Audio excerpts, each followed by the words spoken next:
और मेरे शिष्यों का है। मैं उरुवेला कश्यप हूं।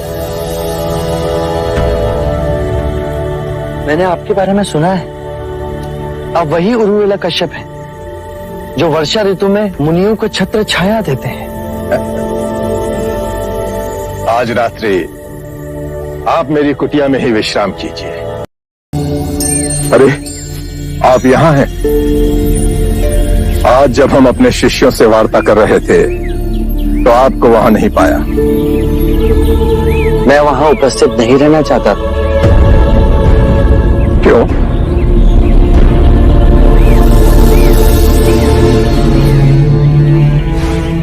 आप अपने शिष्यों को संबोधित कर रहे थे। यदि स्वाभाविक कोई प्रश्न मेरे मन में जागता तो आपके शिष्यों के सामने उसे पूछना आपको दुविधा में डाल सकता था। परंतु यहां तो एकांत है। अब हम वार्ता कर सकते हैं। कृपा करें, आप दुख के संबंध में कुछ कह रहे थे। क्या आप ये मानते हैं कि दुख सत्य है? क्या आप ये भी मानते हैं कि दुख के कारण भी है? हाँ। यदि कारण है तो दुख तो रहेगा, और यदि कारण ही समाप्त हो जाए तो दुख भी लुप्त हो जाएगा, जैसे सूर्य के प्रकाश से अंधेरा। आप सुनी सुनाई बातें नहीं कहते, अपने गहन अनुभव के आधार पर कहते हैं। आप धर्म और सिद्धांत की नहीं, देखी हुई बातें कहते हैं। आपने कहा कि मुक्ति का मार्ग है अपने विवेक को जगाना और गूढ़ ध्यान में लिप्त हो जाना, जिससे मनुष्य स्वयं को और इस संसार को भली भांति समझ सकता है। परंतु एक प्रश्न है, ये जो सारी विधियां हैं, रीतियां हैं, पूजा पाठ हैं, क्या ये सब व्यर्थ है?